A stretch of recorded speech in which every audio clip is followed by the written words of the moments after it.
There are only two things worth knowing about hell. You wouldn't be there if you didn't deserve it, and you can't get out unless someone offers you a ticket. You're probably imagining all sorts of other things worth knowing, such as what the demons look like, or how you'll be punished, or what exactly the thermostat is set to. There's no point speculating though, because all the unpleasant sights and feelings you're imagining are the sensations of the living body that you've left far behind. There's no torture worse than the knowledge you're right where you belong. And if you don't believe me, I politely suggest you go to hell and see for yourself. When I was alive, I would have done anything in the name of love. The lengths I would go through just to see her, to hold her, to lose myself in her until I didn't know myself when I was alone. Until inevitably came the day when I became a stranger to myself, and she became a stranger to me. The two of us turned to poison in the other's veins. Then I would leave her to pursue a fresh intoxication to make me feel whole again. Happy so long as I didn't remember those I left behind. I had a child. More than one. Perhaps many more. I know there was a little girl who suffered for me, shuffled from home to home until she was swallowed by the streets.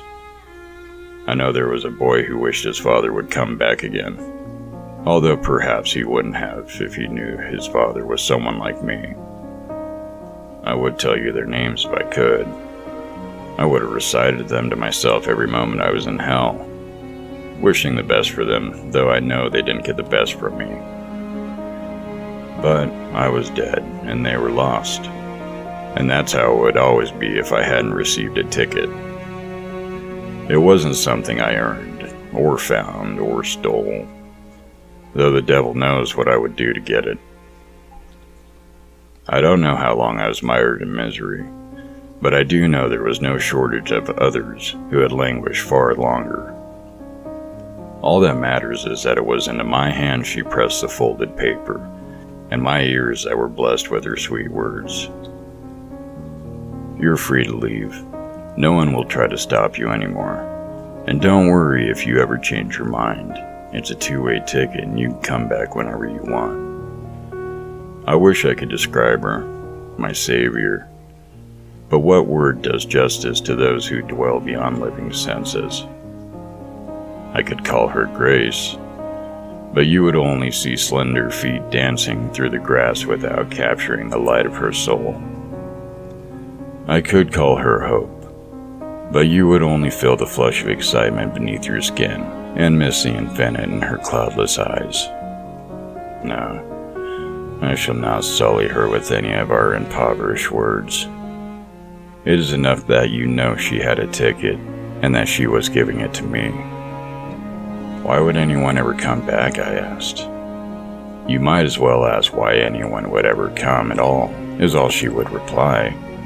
And so I passed beneath the shadows that were cast without light.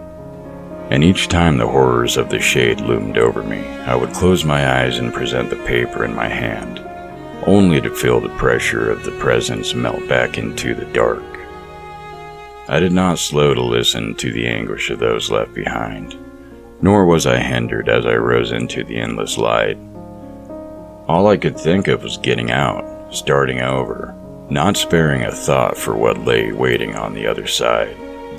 The light I entered was more than something to be seen. It was something to be felt, to be heard, to be smelled, all rushing back to me in a crushing wave. I'd persisted in the emptiness beyond life for so long that I'd forgotten what it was like to be again. It was all too loud, too hot, too bright, all intermingled so I couldn't tell which was which, nor up from down, nor good from bad. Too much, too fast, too hard. I did the only thing I could. I began to cry, and then sob, and then wail. And that was exactly what I was supposed to do. I'd been born again, but it was different this time.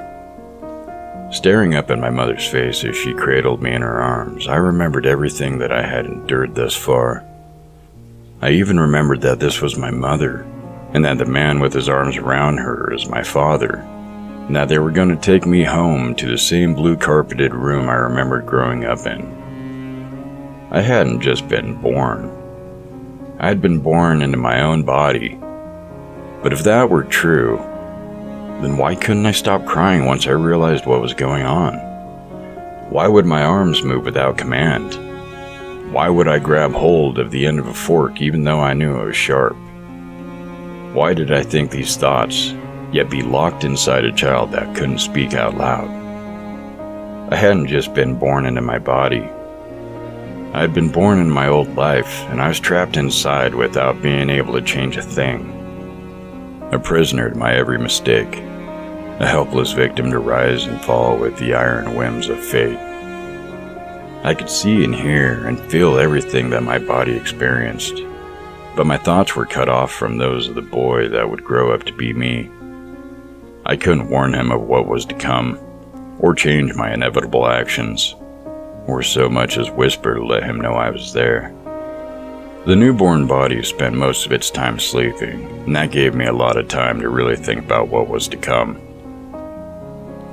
I was going to relive every embarrassing moment, every sickness, every defeat all the way until my own death. Every long night, every heartbreak, every regret.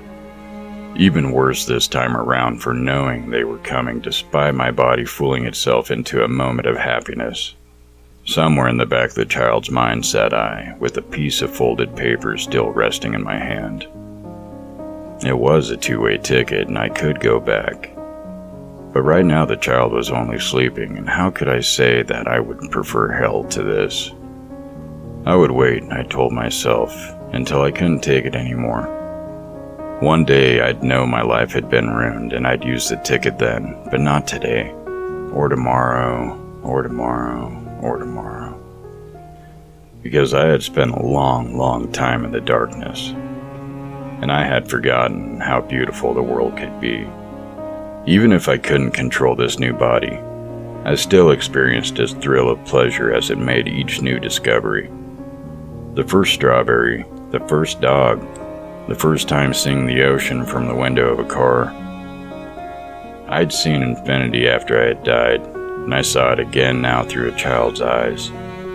And before I knew it, the years were starting to pass me by.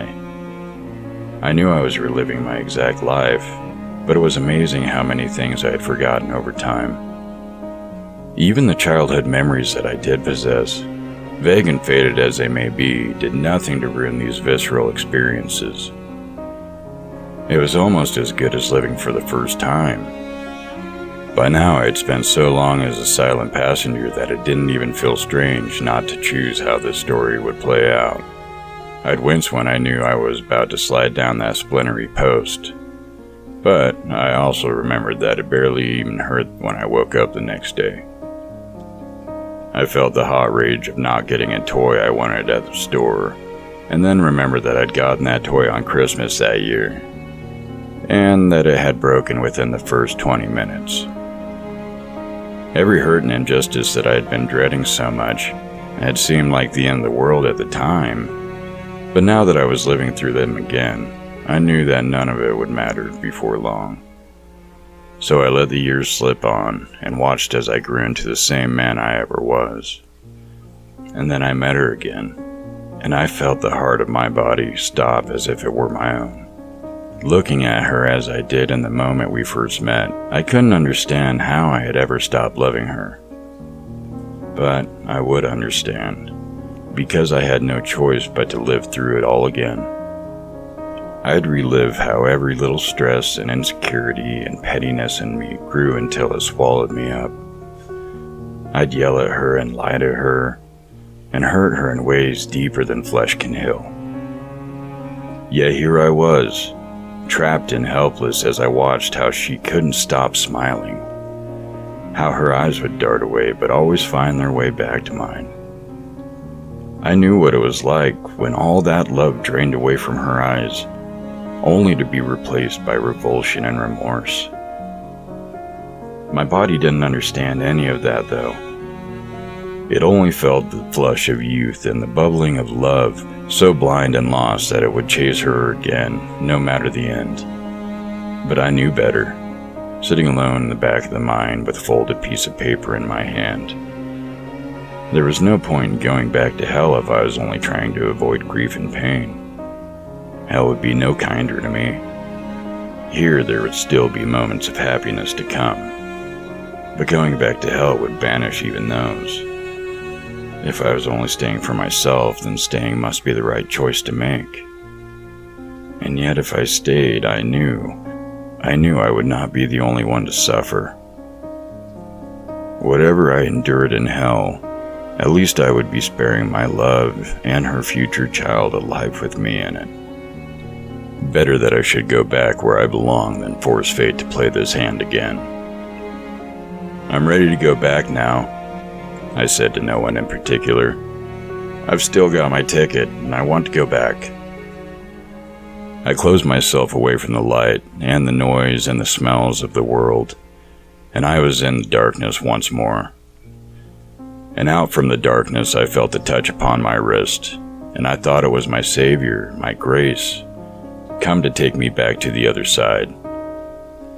Yet when I opened my eyes, I saw myself still in the living world with my future love smiling back at me.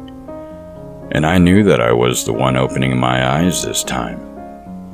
And when I folded my hand over hers, I knew that was my choice and I was making it, one that had never happened the first time around.